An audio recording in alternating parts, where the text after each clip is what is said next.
Etika teknologi sosial media. Apa itu sosial media?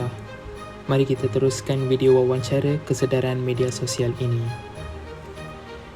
Media sosial adalah sejenis media yang digunakan terus secara bertalian dengan membolehkan para pengguna dengan mudah untuk menyertai, berkongsi dan mencipta isi kandungan tersendiri.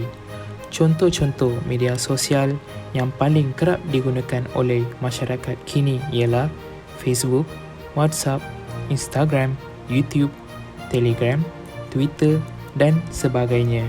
Sebelum penggunaan media sosial menjadi lazim, paparan di dada akhbar, siaran di kaca televisyen dan hebahan di corong radio merupakan cara masyarakat kita memperolehi maklumat dan berkomunikasi dengan menggunakan telefon rumah. Punca berlakunya penyalahgunaan media sosial antaranya ialah kurang pengetahuan dan kefahaman tentang hak sebagai seorang pengguna. Kekurangan pemahaman dalam penggunaan teknologi dengan cermat merupakan faktor utama yang mempengaruhi berlakunya jenayah cyber dalam kalangan masyarakat. Hal ini juga menyumbangkan kepada segelintir masyarakat menggunakan media sosial bertujuan untuk melaksanakan tindakan kasar seperti memfitnah yang memberi impak negatif terhadap diri mereka serta rakyat di negara kita. Kekurangan kawalan dari ibu bapa di rumah juga adalah antara faktor yang mencetuskan masalah penyalahgunaan media sosial. Apabila kedua-dua ibu bapa kurang meluangkan masa bersama anak-anak sehingga tidak menyadari semua pergerakan dan aktiviti seharian mereka.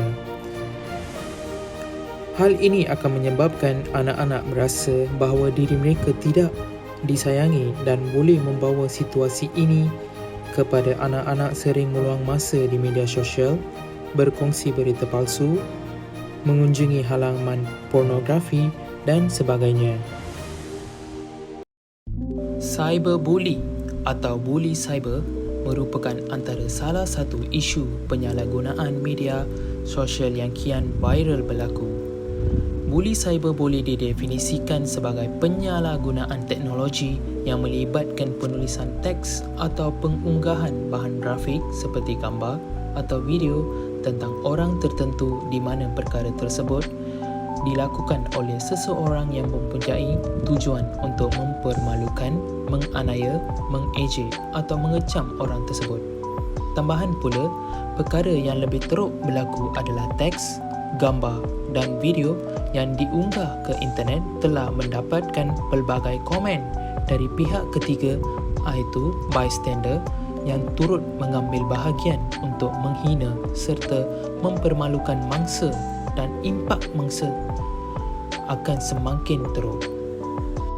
Kesan-kesan penyalahgunaan media sosial adalah salah satunya pembaziran masa.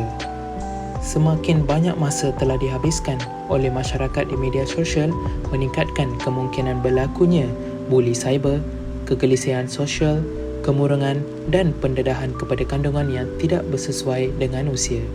Selain itu, ketagihan kepada media sosial. Media sosial juga menjadi salah satu ketagihan. Contohnya, seperti semasa seseorang bermain dengan permainannya tanpa menyiapkan tugasan yang diberi kepadanya daripada berusaha untuk menyelesaikan dengan sebaik mungkin. Selain itu adalah penyebaran berita palsu.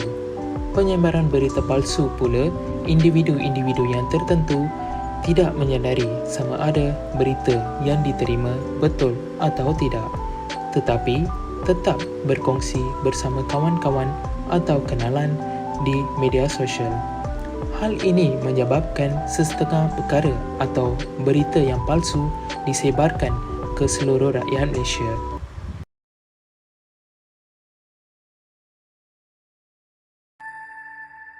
Serangan pihak tidak bertanggungjawab dalam menyuntik agenda baru iaitu New Malaysia yang mampu mencetuskan konflik terbuka antara kaum melalui penggunaan media sosial semakin membimbangkan. Pengarah cawangan khas Bukit Aman, Datuk Seri Zamri Yahya berkata, penyalahgunaan ini akan menyemai pemikiran baru kepada orang ramai untuk menolak sistem sedia ada.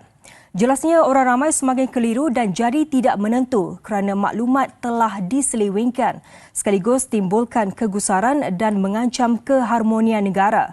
Menurut beliau, serangan sedemikian amat berbahaya kerana boleh mengundang provokasi perkauman keagamaan sekiranya tidak dikawal. Datuk Seri Zamri berkata demikian semasa menjadi panel jemputan bertajuk Lanskip Keselamatan Negara mendepani cabaran semasa dan akan datang pada Persidangan Keselamatan Negara 2022 di Putrajaya. Cara-cara mengatasi penyalahgunaan media sosial antaranya ialah peranan ibu bapa menangani penyalahgunaan media sosial. Seterusnya, pihak sekolah memainkan peranan penting dalam mengatasi masalah penyalahgunaan media sosial. Selain itu, masyarakat sekeliling perlu mengambil berat tentang penyalahgunaan media sosial ini. Secara kesimpulannya, populariti media sosial tidak dapat lagi disangkal oleh mana-mana pihak. Masyarakat sendiri perlu bertindak pantas untuk mengawal penggunaan media sosial di dalam kalangan mereka. Masyarakat perlu menjadi mata dan telinga kepada pihak berkuasa dengan melaporkan kepada pihak polis jika terdapat penyalahgunaan media sosial. Masyarakat di kawasan komuniti masing-masing boleh mengadakan kempen kesedaran tentang amalan etika semasa menggunakan media sosial kepada remaja atau golongan belia. Kempen kesedaran ini boleh diadakan di Dewan Serbaguna atau di Balai Raya. Forum atau takzirah santai berkenaan cara penggunaan media sosial yang betul dan beretika pasti dapat membuka minda golongan muda ini untuk menerokai dan menjauhi jenayah cyber. Sekian, terima kasih daripada kumpulan ketujuh kami daripada Seksyen 18 Etika.